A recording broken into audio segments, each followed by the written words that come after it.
Shalom Bapak Ibu Saudara, selamat datang di ibadah online Home Ministry. Mari persiapkan seluruh hati dan pikiran kita untuk menyembah Tuhan di hari ini. Haleluya.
Kami bersyukur kami punya Tuhan yang dahsyat dan luar biasa seperti Engkau Bapa.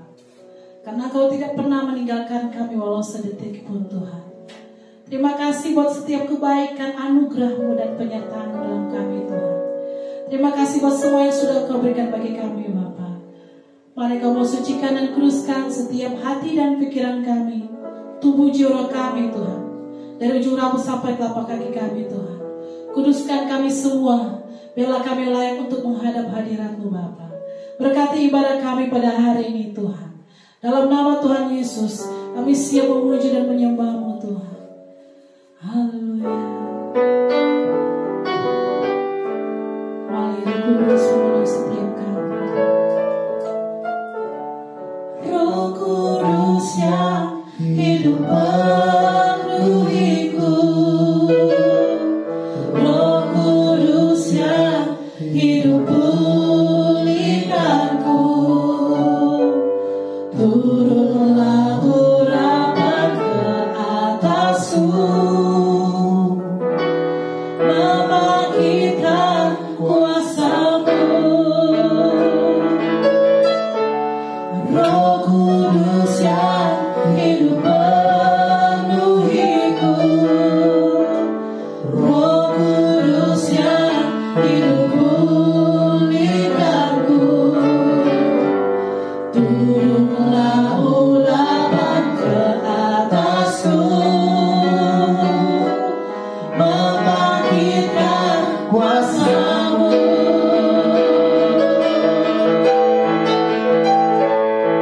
Membebaskan hidup yang terbelenggu, memulihkan hati mereka yang terluka, serta menjelikan mata yang buta. Jadikan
Yesus sembah, kuatku, Yesus sembah, kuatku dan bergantung selamanya, selamanya. Haleluya, hanya Kau milikku, hanya Kau milikku di surga. Tiada yang ku ingin di bumi, hanya tak ku andalkan kekuatanku, namun yang pasti Kau tetap selamatkan. Yesus sembah, kuatku, Yesus sembah, kuatku, Yesus sembah, kuatku dan bergantung sama Yesus. Yesus sembah, kuatku, Yesus sembah, kuatku, Yesus sembah, kuatku dan bergantung sama Yesus sembah, kuatku, Yesus sembah, kuatku, Yesus sembah, kuatku dan bergantung sama Yesus sembah, Yesus sembah, kuatku, Yesus sembah, kuatku, Yesus sembah, kuatku dan bergantung sama sama-sama katakan Yesus sembah, kuatku, Yesus sembah, kuatku, Yesus sembah, kuatku dan bergantung selamanya, selamanya. Ku diberi kuasa dari Raja Mulia, ku diberi kuasa dari Raja Mulia, menaklukkan musuh di bawah kaki pandai. Ku pakai kuasa dari Raja Mulia, bila Tuhan ada bersamaku, siapa jadi lawanku? Sungguh besar Kau Tuhanku, Engkau perisai hidupku. Ku berdiri dengan iman, iman dalam Yesus Tuhan. Kau yang memberi kemenangan, ku bersorak merayakan. Terpujilah Engkau Raja segala raja. Mari katakan begini. Ku diberi kuasa dari Raja Mulia, menaklukkan musuh di bawah kaki pandai. Ku pakai kuasa dari Raja Mulia, bila Tuhan ada bersamaku, siapa jadi lawanku? Sungguh besar Kau Tuhanku, Engkau perisai hidupku. Ku berdiri dengan iman, iman dalam Yesus Tuhan. Kau yang memberi kemenangan, ku bersorak merayakan. Terpujilah Engkau Raja segala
Rohmu bekerja selalu untuk kebaikanku.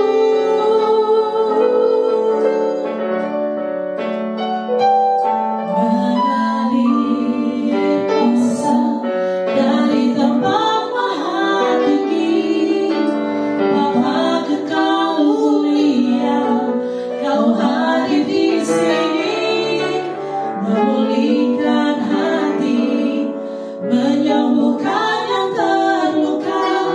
Ku kan tenang bersamamu, Bapa.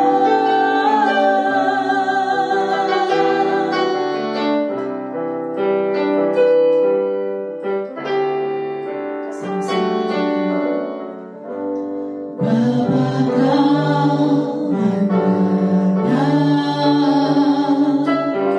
seruan hatiku tak pernah Kau lepaskan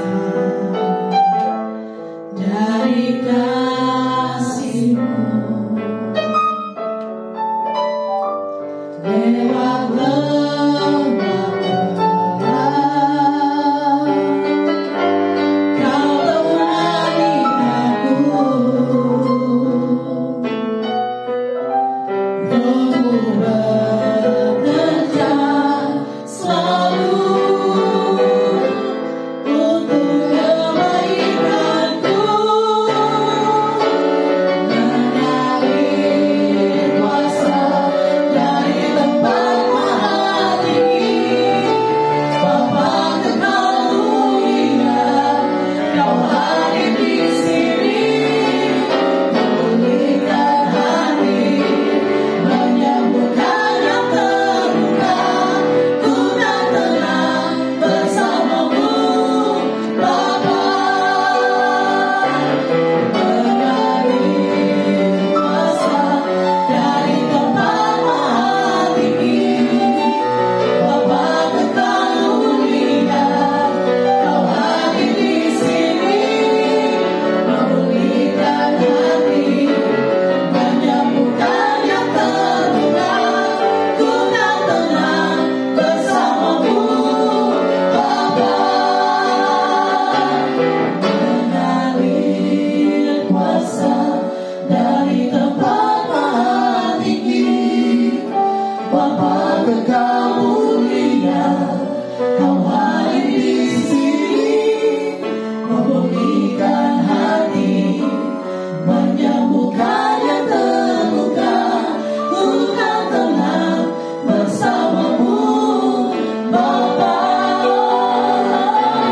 Mengalir kuasa dari tempat maha tinggi, Bapa kekal mulia, Kau hadir di sini, memulihkan hati, menyembuhkan yang terluka. Ku kan tenang bersamamu, Bapa. Mengalir kuasa dari tempat maha tinggi, Bapa kekal mulia, Kau hadir di sini, memulihkan hati, menyembuhkan yang terluka. Ku kan tenang bersamamu, Bapa. Ku kan tenang bersamamu, Bapa. Ku kan tenang bersamamu, Bapa.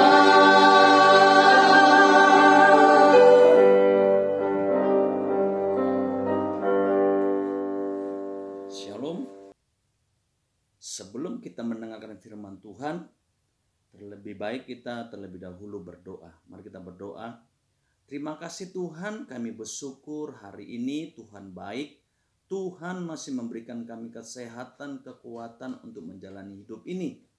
Dan sebentar kami akan belajar dari firman-Mu Biarlah Tuhan urapi hamba-Mu dan berkati setiap umat-Mu yang mendengarkan firman Tuhan ini. Di dalam nama Yesus, hamba berdoa. Haleluya. Amin. Puji Tuhan. Hari ini saya akan membawakan temanya, yaitu tentang rencana Tuhan di balik penderitaan. Sekali lagi, rencana Tuhan di balik penderitaan atau kesulitan. Segala sesuatu yang terjadi dalam hidup kita pasti Tuhan punya rencana. Sekali lagi, segala sesuatu yang menimpa hidup kita, yang tidak baik yang terjadi dalam hidup kita, kesulitan, masalah, sakit, penyakit, perhatikan ini, Tuhan punya rencana dan tujuan. Tapi saya tidak akan bahas dulu, karena kita akan belajar dari kisah Ayub. Kita akan belajar tentang Ayub. Karena kita belajar dari Ayub, kita harus mengerti dulu siapakah Ayub. Perhatikan saudara, ada pertanyaan begini, apakah Ayub itu pernah hidup? Apakah Ayub itu pernah ada hidup di dalam dunia ini? Karena ada orang berpendapat bahwa kisah cerita tentang Ayub itu hanyalah sebuah dongeng. Hanyalah sebuah cerita rakyat, tidak pernah terjadi. Itu hanyalah sebuah cerita fiktif. Tidak pernah ada. Perhatikan saudara. Kalau orang berkata seperti itu, kita akan buktikan bahwa Ayub itu pernah ada dan hidup pada zamannya. Yaitu kita lihat di dalam Yehezkiel pasal yang ke-14. Yehezkiel pasal yang ke-14 ayat yang ke-14. Perhatikan di sana bahwa Yehezkiel mengangkat nama Ayub juga di sini saudara. Perhatikan ayat 14. Yehezkiel 14 ayat 14. Biarpun di tengah-tengahnya berada ketiga orang ini, yaitu siapa? Nuh, Daniel, dan Ayub. Ayat 20 diulangi saudara. Ayat yang ke-20-nya.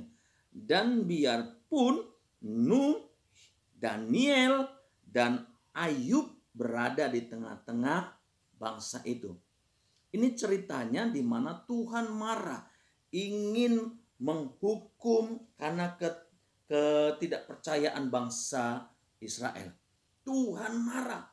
Dan ketika Tuhan marah, dia berkata begini, sekalipun di tengah-tengah bangsa ini yang bejat ini, yang degil ini, ada hidup Nuh, Daniel, dan Ayub, aku tetap akan menghukum kalian.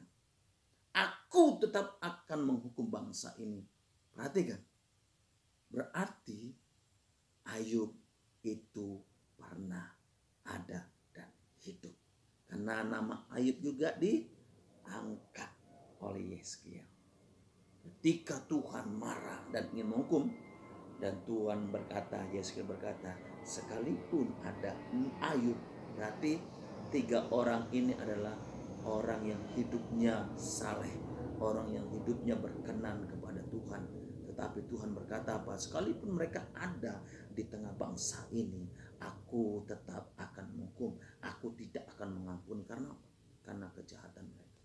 Jadi Ayub pernah ada dan hidup. Contoh yang kedua saudara, pembuktian kedua. Kita lihat di dalam Yakobus pasal yang kelima. Yakobus pasal yang kelima ayat yang ke-11. Perhatikan Yakobus 5 ayat yang ke-11.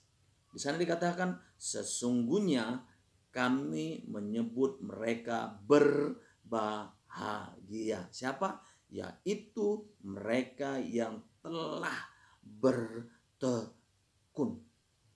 Kamu telah mendengar tentang siapa? Ketekunan Ayub, dan kamu telah tahu apa yang pada akhirnya disediakan Tuhan kepada Ayub. Yakobus juga mengangkat nama Ayub. Yang ini membuktikan bahwa Ayub itu pernah hidup dan ada pada zaman itu. Ayub bukan cerita dongeng. Kisah Ayub bukan kisah dongeng yang dimana kisahnya seperti sengsara membawa nikmat. Itu film dari Sumatera Barat, Midun. Nggak tahu nggak saudara, kalau hidup yang lahir-lahir tahun 70-an tahu film tentang kisah membawa nikmat. Di mana kisah Ayub itu nggak masuk akal, sengsara banget, tadi pada akhirnya hidupnya bahagia. Oleh karena itu, sekali lagi, kisah Ayub atau Ayub itu pernah hidup dan ada pada zaman itu. Itu pembuktiannya. Amin, saudaraku. Perhatikan, kapan Ayub hidup. Perhatikan, kapan Ayub hidup. Diperkirakan Ayub hidup itu pada zaman bapak leluhur Abraham. Dari mana buktinya, Pak Pendeta? Yaitu yang pertama, bukti dari umur. Dari umur, bahwa umur Ayub itu mencapai lebih kurang 200 tahun.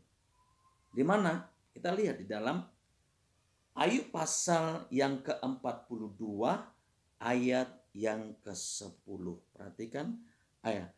Ayub pasal 42 ayat yang ke-16. Sorry saudara, Ayub pasal ke-42 ayat yang ke-16. Di sana dikatakan apa? Sesudah itu Ayub masih hidup 140 tahun lamanya. Ia melihat anak-anaknya dan cucu-cucunya sampai keturunan yang keempat. Perhatikan saudara. Jadi Ayub itu diperkirakan hidup bukan di zaman Musa, tapi di zaman Abraham. Dari mana? Dari umur. Kok bisa? Perhatikan. Tera itu berumur 205 tahun. Yaitu terdapat dalam Kejadian pasal yang ke-11 ayat yang ke-32. Kejadian pasal 11 ayat yang ke-32, di sana dikatakan Tera mencapai umur 205 tahun lalu meninggal. Dan Abraham itu di dalam Kejadian pasal yang ke-25 ayat yang ke-7 dikatakan Abraham mencapai umur 175 tahun lalu meninggal. Jadi Ayub itu hidup di zaman bapak leluhur Abraham. Perhatikan, dari mana kok sampai 200 tahun? Perhatikan, dikatakan di sana sesudah itu Ayub masih hidup 140 tahun. Sesudah itu, sesudah mana? Sesudah Ayub dipulihkan di sini. Ayub dipulihkan di sini dan dia hidup lagi selama 140 tahun. Jadi di sini Ayub dipulihkan dan dia masih hidup 140 tahun. Berarti kita perkirakan ketika Ayub mengalami banyak masalah diproses oleh Tuhan mencapai umur 60 tahun. Setelah umur 60 tahun Tuhan memulihkan. Prosesnya stop, Tuhan pulihkan, Tuhan berkati 2 kali lipat dan dikatakan Ayub masih bisa melihat anak-anaknya dan cucu-cucunya dan sampai keturunan yang keempat. Jadi Ayub mencapai umur 200, lebih kurang 200 tahun. Jadi sekali lagi Ayub diperkirakan hidup pada zaman bapak leluhur kita yaitu Abraham. Perhatikan saudara, pembuktian kedua kalau Ayub itu hidup pada zaman Abraham yaitu tentang agama. Tentang agama. Di mana pada zaman Abraham atau Ayub ayah adalah menjadi imam. Artinya apa? Ayah, bapak itu menjadi perantara antara anaknya, keluarganya kepada Tuhan. Dia yang mempersembahkan korban. Kita tahu kisah Ayub ceritanya di mana anak-anaknya melakukan pesta pora dan setelah selesai pesta pora pagi hari Ayub datang membawa korban, membawa domba atau binatang sembelihan untuk memberikan korban atau persembahan kepada Tuhan untuk pengampunan dosa untuk anak-anaknya. Di mana Pak itu? Kita lihat di dalam Kejadian, dalam Ayub pasal yang pertama ayat yang keempat. Di sana dikatakan Ayub pertama ayat keempat dan kelima. Anak-anaknya yang lelaki biasa mengadakan pesta di rumah mereka masing-masing menurut giliran. Dan ketiga saudara perempuan mereka diundang untuk makan dan minum bersama-sama mereka. Ayat yang kelima. Setiap kali apabila hari-hari pesta telah berlalu, Ayub memanggil mereka dan menguduskan mereka. Keesokan harinya pagi-pagi bangunlah siapa? Ayub, lalu mempersembahkan korban bakaran sebanyak jumlah mereka sekalian. Sebab pikirnya, mungkin anak-anakku sudah berbuat dosa dan telah mengutuki Tuhan di dalam hati. Demikian dilakukan Ayub senantiasa. Perhatikan, demikianlah setiap saat Ayub melakukan, yaitu mempersembahkan korban untuk anak-anaknya kepada Tuhan. Untuk apa? Supaya Tuhan mengampuni dosa dan kesalahan anak-anaknya. Haleluya. Jadi yang kedua pembuktikan bahwa Ayub itu hidup pada zaman Abraham adalah, yaitu yang pertama tadi tentang umur, yang kedua tentang agama, dan yang ketiga tentang kekayaan. Perhatikan, dalam Kejadian 13 ayat 1 sampai 18 di sana dikatakan bahwa Abraham kaya karena dia memiliki banyak binatang, banyak ternak, domba. Jadi orang yang dikatakan zaman Abraham orang yang kaya raya adalah orang yang memiliki banyak domba, ternak atau binatang peliharaan. Dan sama dalam kisah Ayub, kita melihat dalam Ayub pertama, ayat pertama dan seterusnya, bahwa Ayub itu adalah memiliki banyak binatang peliharaan. Jadi dikatakan Ayub kaya raya karena memiliki banyak peliharaan atau domba, kambing, onta, dan segala-galanya, saudara. Jadi yang ketiga, ya Ayub hidup pada zaman Abraham adalah dilihat, dibuktikan dari kekayaan. Orang zaman itu dikatakan kaya kalau dia memiliki banyak domba atau binatang. Haleluya. Puji Tuhan, perhatikan saudara. Jadi maksud dan tujuan kitab Ayub ini. Jadi kita akan belajar tentang Ayub. Dan kita harus tahu apa tujuan kisah Ayub ini. Kitab Ayub ini ditulis di dalam Alkitab ini saudara. Apa tujuannya? Tujuannya adalah untuk menyatakan bagaimana seseorang yang menderita. Perhatikan. Tujuan dari kisah Ayub, tujuan dari kitab Ayub ini ditulis adalah untuk menyatakan bagaimana seseorang yang menderita namun tetap setia dan tetap percaya kepada Yahweh atau Tuhan waktu itu. Sekali lagi, tujuan kitab Ayub adalah ditulis atau kisah Ayub, cerita tentang Ayub ini adalah untuk menyatakan bagaimana seseorang yang menderita namun tetap setia. Perhatikan, menderita luar biasa tapi tetap setia. Bukan hanya tetap setia, tapi dia tetap percaya kepada Tuhan. Pada hal yang negatif, pada hal kesusahan, penderitaan, sengsara, kepahitan yang menimpa hidupnya, tetapi orang itu tetap setia dan percaya kepada Tuhan. Ini luar biasa. Itulah tujuan kitab Ayub atau kisah Ayub dituliskan di Alkitab ini, saudara. Perhatikan, kita akan masuk. Saya akan membahas di mana tema kita hari ini adalah rencana Tuhan di balik penderitaan. Sekali lagi, rencana Tuhan di balik penderitaan, kesulitan, dan masalah. Sekali lagi saya katakan, Tuhan punya rencana. Jadi segala sesuatu yang terjadi menimpa hidup kita, kepahitan, sakit penyakit, masalah, tetek bengek, yang lain-lain, itu memiliki tujuan atau Tuhan punya rencana melalui semua itu. Apa rencana Tuhan? Apa tujuan Tuhan dari semua ini? Perhatikan saudara, sadari dan ketahui dalam hidup ini tidak selalu hal yang baik yang akan kita terima.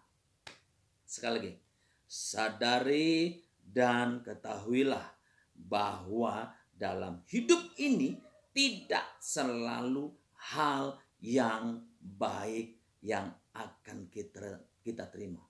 Tidak selalu hal yang baik yang akan datang dalam hidup kita. Berarti ada yang tidak baik juga, yaitu masalah, yaitu kesulitan, yaitu penderitaan, sakit penyakit, itu akan datang dalam hidup kita. Amin. Karena ada 3 hal sebuah kepastian dalam hidup ini, saudara. Yaitu tua, menjadi tua itu pasti. Yang kedua, masalah, penderitaan itu adalah sebuah kepastian. Dan yang ketiga, kematian itu adalah sebuah kepastian. Jadi harus sadari ini, ada 3 hal kepastian dalam hidup ini. Yaitu menjadi tua. Tidak akan selamanya harapan Panjaitan ini akan gagah seperti ini. Nanti berapa tahun lagi saya akan menjadi tua dan akan lemah, saudara. Dan yang kedua, penyakit, masalah, kesulitan itu adalah sebuah kepastian. Harapan tidak selamanya mengalami kebaikan. Kesulitan pun pasti akan harapan alami. Pasti akan Remon alami. Pasti akan Faldo alami. Pasti akan Pak Doni alami. Karena itu adalah sebuah kepastian. Dan yang ketiga, kepastian itu adalah kematian. Berakhirnya hidup kita di bumi ini. Itu adalah sebuah kepastian. Ini harus kita sadari, saudara. Sehingga kita siap untuk menghadapi semua itu. Amin. Jadi kebaikan tidak selalu yang baik kita akan alami. Keburukan juga, ketidakbaikan itu akan pun kita alami. Jadi kalau ini adalah sebuah fakta, ini adalah sebuah kenyataan, bagaimana kita harus merespon ketika hal yang tidak baik datang melanda hidup kita. Ini penting, saudara. Kalau kita ketahui bahwa masalah, penderitaan, kesulitan adalah sebuah kepastian dan itu akan terjadi, bagaimana kita merespon itu sangat menentukan. Respon kita yang datang dalam hidup kita itu sangat menentukan bagaimana nanti ke depannya hidup kita. Bagaimana kita menilai hidup ini dan bagaimana kita akan menilai Tuhan. Respon ini sangat penting. Perhatikan, saudaraku, perhatikan. Ayub juga mengalami hal yang sama. Kisah Ayub atau hidup Ayub itu mengalami 3 fase. Perhatikan, hidup Ayub, kehidupan Ayub itu ada 3 fase. Fase yang pertama adalah Ayub hidup kaya raya. Betul. Fase yang kedua, Ayub hidup penuh dengan penderitaan, sakit penyakit, persoalan. Fase yang ketiga, Ayub mengalami hidup dipulihkan, kaya raya 2 kali lipat, plus, perhatikan, plus pengalaman dengan Tuhan. 3 fase yang Ayub miliki, yaitu kaya raya, fase yang pertama. Yang kedua, dia mengalami banyak persoalan. Yang ketiga, dia dipulihkan dan kaya raya plus memiliki pengenalan dan pengalaman dengan Tuhan secara pribadi. Amin. Jadi Ayub juga mengalami, tidak selalu yang baik yang dialami, tapi yang buruk juga dia alami. Ada sebuah contoh, saudara, sebuah ilustrasi. Saudara bisa searching di Google tentang Arthur Ashe. Ini kisah tentang Arthur Ashe. Siapakah Arthur Ashe? Arthur Ashe adalah seorang kulit hitam, seorang petenis Amerika. Dia banyak mengalami atau menerima piala, trofi. Dia jago main tenis dan dia memenangi banyak pertandingan dan dia banyak gelar. Trofi dia terima, saudara. Ketika dia menjelang akhir-akhir dia mau pensiun, saudara, dari main tenis, dia mengalami sakit jantung. Dia mengalami sakit jantung dan dia harus dioperasi, dibebas. Ketika dioperasi, dia mengalami banyak pendarahan dan dia membutuhkan donor darah dan dia mendapatkan transfusi darah. Ketika dia terima transfusi darah dan divonis dokter, dia tidak saja mengalami sakit jantung, tetapi dia mengalami sakit HIV AIDS, saudaraku. Perhatikan, sudah sakit jantung, mengalami HIV AIDS lagi. Sudah jatuh tertimpa tangga pula. Nggak sampai di situ, dia dikejar anjing dan ingin digigit. Nah, perhatikan saudara, perhatikan. Jadi Arthur Ashe mengalami komplit. Dia mengalami HIV bukan karena dia melakukan dosa atau kejahatan seks atau melakukan hubungan seks di luar nikah gonta-ganti, tidak. Tapi dia mengalami HIV, penyakit AIDS itu dari transfusi darah. Ketika ada seorang penggemar yang sangat fanatik mendengar bahwa Arthur Ashe ini mengalami itu, dia menulis surat kepada Pak Arthur Ashe. Pak Arthur Ashe, mengapa Tuhan memilih Bapak untuk mengalami semua ini? Mengapa Tuhan memilih Pak Arthur Ashe mengalami semua ini yang tidak baik? Tapi apa jawaban Arthur Ashe? Ini yang perlu kita miliki juga, saudara.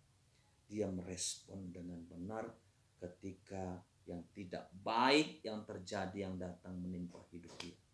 Apa jawabannya? Ya, hai penggemarku yang setia. Begitu banyak di luar sana yang berjuta orang ingin main tenis lapangan, tapi hanya berapa orang yang bisa masuk untuk dilatih.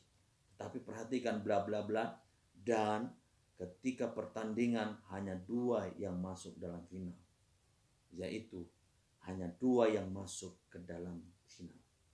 Ketika masuk final hanya 1 yang menjadi juaranya. Perhatikan, dia tulis, ketika aku memenangi pertandingan dan aku menerima trofi, ketika aku angkat trofi, aku tidak pernah berkata dan bertanya kepada Tuhan, Tuhan, mengapa kok aku? Tuhan, mengapa kok saya yang menerima trofi ini? Saya tidak pernah bertanya dan berkata kepada Tuhan. Dan ketika masalah ini terjadi juga, aku tidak punya hak untuk bertanya dan berkata kepada Tuhan, Tuhan, mengapa kok saya? Mengapa kok saya mengalami ini? Perhatikan saudara, Arthur Ashe memiliki respon yang benar dan positif tentang apa yang terjadi menimpa hidupnya. Ketika dia mengalami trofi, dia tidak pernah bertanya, Tuhan, mengapa kok saya? Dan dia juga ketika mengalami hal yang tidak baik, dan dia tidak punya hak juga untuk bertanya, Tuhan, mengapa kok saya? No. Jadi milikilah respon yang benar ketika masalah terjadi. Karena apa? Karena kesulitan adalah sebuah kepastian. Jadi siap untuk menghadapi kesulitan. Karena itu sebuah kepastian, dan milikilah respon yang benar dan positif tentang apa yang akan datang dalam hidup kita. Amin. Nah, oleh karena itu saudaraku yang dikasih Tuhan, perhatikan. Jadi sekali lagi, kesulitan adalah sebuah kepastian. Apa tujuan dan rencana Tuhan di balik kesulitan? Yang pertama, kita masuk dalam poinnya saudara. Apa tujuan dan rencana Tuhan di balik kesulitan? Lewat dari kesulitan, masalah yang terjadi dalam hidup kita. Yang pertama, tujuan atau rencana Tuhan dalam hidup kita, khususnya Ayub yang kita pelajari adalah tujuannya adalah untuk membuktikan bahwa pendapat atau penilaian Tuhan tentang Ayub itu mutlak benar. Sekali lagi, yang pertama, tujuan atau rencana Tuhan melalui kesulitan adalah untuk membuktikan bahwa pendapat atau penilaian Tuhan tentang Ayub, kita orang percaya, adalah mutlak benar. Apa penilaian Tuhan? Apa pendapat Tuhan tentang Ayub? Mari kita lihat di dalam Ayub pasal yang pertama. Ayub pasal yang pertama ayat yang ke-8. Ini penilaian dan pendapat Tuhan, yaitu Ayub pasal pertama ayat 8. Dikatakan di sana, lalu bertanyalah Tuhan kepada iblis, apakah engkau memperhatikan hambaku Ayub? Perhatikan, sebab tiada seorang pun di bumi seperti dia, yang demikian apa? Saleh dan jujur, yang takut akan Tuhan dan menjauhi kejahatan. Jadi inilah pendapat dan penilaian Tuhan tentang Ayub. Bahwa Ayub adalah saleh, jujur, takut akan Tuhan dan menjauhi kejahatan. Ini penilaian Tuhan. Penilaian Tuhan ini benar atau tidak, itu harus dibuktikan. Dengan cara apa? Lewat masalah. Lewat kesulitan demi kesulitan yang akan dialami oleh Ayub dan orang percaya. Tidak hanya pembuktian bahwa pendapat Tuhan itu mutlak benar, tapi tujuan dan rencana Tuhan lewat masalah dan kesulitan ini adalah untuk membuktikan bahwa pendapat iblis itu salah tentang Ayub. Bahwa pendapat iblis itu salah tentang Ayub dan orang percaya. Apa pendapat iblis? Perhatikan ayat yang ke-11. Ini pendapat iblis. Yaitu ayat ke-11 dikatakan, ayat yang 10. Bukankah engkau yang membuat pagar sekeliling dia dan rumahnya, serta segala yang dimilikinya? Apa yang dikerjakannya telah apa? Kau berkati. Dan apa yang dimilikinya makin bertambah di negeri itu. Tetapi ulurkanlah tanganmu dan jamalah segala yang dipunyainya, ia pasti mengutuki engkau. Jadi pendapat iblis tentang Ayub, tentang kesetiaan Ayub, tentang kesalehan Ayub, tentang kesetiaan orang percaya, tentang kesetiaan Pak Doni, tentang kesetiaan Harapan, kesetiaan Raymond, kesetiaan Valdo, itu karena sebuah keuntungan. Itu pendapat iblis. Karena sebuah keuntungan, karena sebuah pamrih, karena apa yang dikerjakannya diberkati, apa yang dikerjakannya berhasil, sehingga tentulah orang tersebut tetap setia dan percaya kepada Tuhan. Tetapi ulurkanlah tanganmu, perhatikan. Dan ini masalah kesulitan, masalah-masalah itu adalah alat untuk membuktikan bahwa pendapat Tuhan dan penilaian Tuhan itu mutlak benar, dan untuk membuktikan bahwa pendapat iblis itu salah.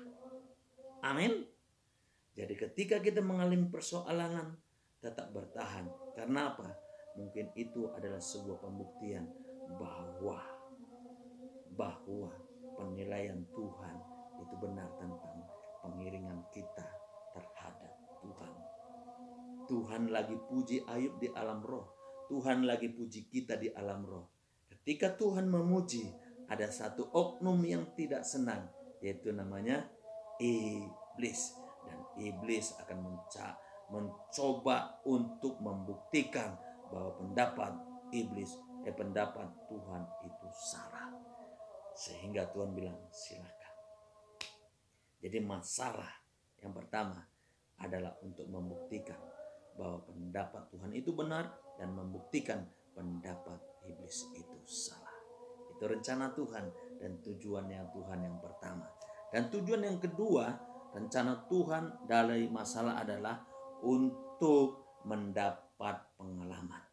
Melalui penderitaan, masalah, kesulitan adalah Tuhan punya tujuan atau rencana supaya Ayub dan orang percaya memiliki pengenalan dan pengalaman Tuhan secara pribadi, yaitu yang terdapat di dalam Ayub pasal 42 ayat yang ke-5.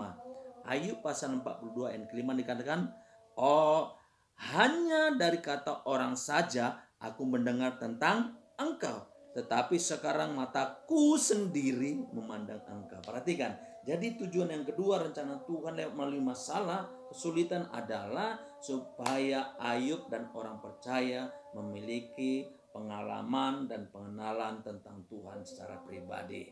Perhatikan, lewat masalah-masalah Ayub menyimpulkan, dulu aku hanya kenal Tuhan, tahu Tuhan dari kata orang. Tapi sekarang ketika ku lewati proses masalah demi masalah, kesulitan demi kesulitan, sekarang aku tahu dan mengalami memang Tuhan itu baik. Memang Tuhan itu berkuasa. Amin. Amin. Amin. Haleluya. Yang ketiga adalah apa rencana Tuhan lewat kesulitan, yaitu Tuhan ingin memberkati lebih 2 kali lipat. Lewat semuanya itu dikatakan apa? Ayat yang ke-16, ayat yang ke-10. Ayub pasal 42 ayat ke-10 dikatakan, lalu Tuhan memulihkan keadaan Ayub setelah ia meminta doa untuk sahabat-sahabatnya, dan Tuhan memberikan kepada Ayub berapa? 2 kali lipat dari segala kepunyaannya dahulu. Perhatikan, jadi masalah kesulitan untuk membuktikan bahwa kita patut tidak dipercaya oleh Tuhan, untuk Tuhan memberkati 2 kali lipat. Haleluya. Jadi jangan takut, jangan menyerah ketika kesulitan terjadi, karena Tuhan punya rencana ingin memberkati Anda dan saya 2 kali lipat. Haleluya. Tuhan memberkati. Mari kita berdoa. Terima kasih Tuhan, kami bersyukur buat hari ini. Hamba sudah selesai berbicara, tapi hamba berdoa biar Tuhan memberkati setiap umat-Mu yang mendengarkannya. Home ministry yang dimanapun mereka berada, biarlah Tuhan berkati, Tuhan berkati 2 kali lipat. Dalam nama Yesus kami berdoa. Haleluya. Amin. Shalom, Tuhan memberkati. Sobat Home Ministry, dimanapun Anda berada, kita akan masuk dalam perjamuan kudus. Saya persilakan untuk Sobat Home Ministry yang ada di rumah untuk bangkit berdiri. Dan buat Sobat Home Ministry yang sudah mempersiapkan media perjamuan kudus hari ini, silakan dipegang masing-masing dan dengarkanlah ketetapan firman Tuhan tentang perjamuan kudus. Tuhan Yesus berfirman, inilah roti yang turun dari sorga. Barang siapa makan daripadanya, ia tidak akan mati. Akulah roti hidup yang telah turun dari sorga. Jikalau seorang makan dari roti ini, ia akan hidup selama-lamanya. Dan roti yang kuberikan itu ialah dagingku, yang akan kuberikan untuk hidup dunia. Maka kata Yesus kepada mereka, aku berkata kepadamu, sesungguhnya jikalau kamu tidak makan daging anak manusia dan minum darahnya, kamu tidak mempunyai hidup di dalam dirimu. Barang siapa makan dagingku dan minum darahku, ia mempunyai hidup yang kekal, dan aku akan membangkitkan dia pada akhir zaman. Sebab dagingku adalah benar-benar makanan, dan darahku adalah benar-benar minuman. Barang siapa makan dagingku dan minum darahku, ia tinggal di dalam aku dan aku di dalam dia. Sama seperti Bapa yang hidup mengutus aku, dan aku hidup oleh Bapa, demikian juga barang siapa yang memakan aku, akan hidup oleh aku. Dan sementara mereka makan, Yesus mengambil roti, memberkatinya, lalu memecah-mecahkannya, dan memberikan kepada murid-muridnya sambil berkata, "Ambillah, makanlah, inilah tubuhku." Kemudian ia mengangkat cawan, mengucap syukur, lalu memberikannya kepada mereka sambil berkata, "Kamu semua minumlah dari cawan ini, sebab inilah darahku, darah perjanjian yang baru, yang dicurahkan bagi banyak orang untuk penghapusan dosa." Kalau saudara percaya bahwa roti dan anggur ini adalah persekutuan dengan tubuh dan darah Yesus, mari angkat lebih tinggi dari kepala kita dan mari kita mengaku bersama-sama. Dalam nama Tuhan Yesus, saya percaya kalau saya makan tubuh Yesus dan minum darah Yesus, maka semua kutuk telah dipatahkan dan dihancurkan. Saya percaya dalam nama Tuhan Yesus, kalau saya makan dan minum darah Tuhan Yesus, maka semua sakit penyakit saya telah disembuhkan. Saya percaya kalau saya makan tubuh Yesus dan minum darah Yesus, maka saya mendapat bagian dalam tubuh kebangkitan Tuhan Yesus dan akan diangkat untuk bertemu dengan Tuhan Yesus di awan-awan yang permai. Oleh karena itu, di dalam nama Tuhan Yesus, saya terima tubuh dan darah Tuhan Yesus. Jadilah sesuai firman Tuhan. Mari kita angkat terlebih dahulu tubuh Tuhan Yesus dan kita katakan, inilah tubuh Tuhan Yesus. Kita makan sama-sama dalam nama Tuhan Yesus. Mari kita angkat darah Tuhan Yesus dan kita katakan, inilah darah Tuhan Yesus. Mari kita minum bersama-sama dalam nama Tuhan Yesus.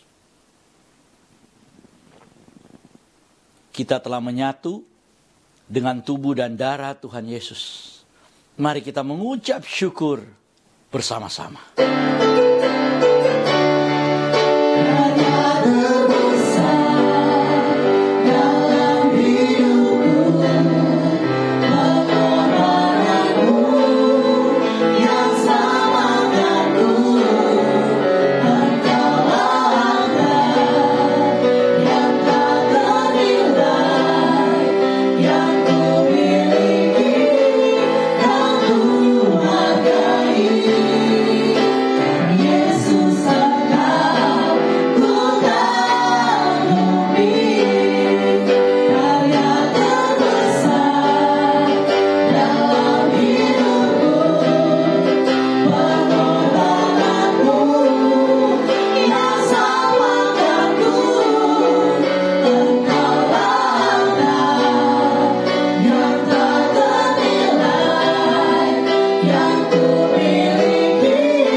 Jemaat Tuhan milik Tuhan, kita akan menutup ibadah kita pada hari ini.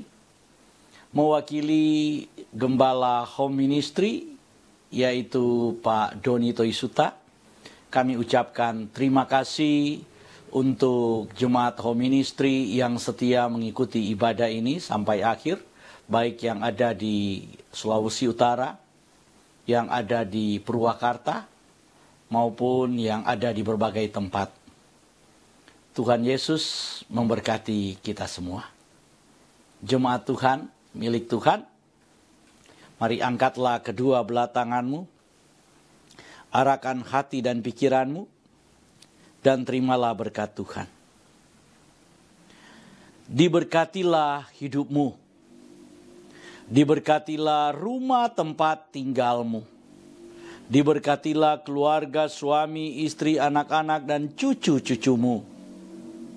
Diberkatilah sumber-sumber mata pencarian, penghasilan, pekerjaan, dan karirmu.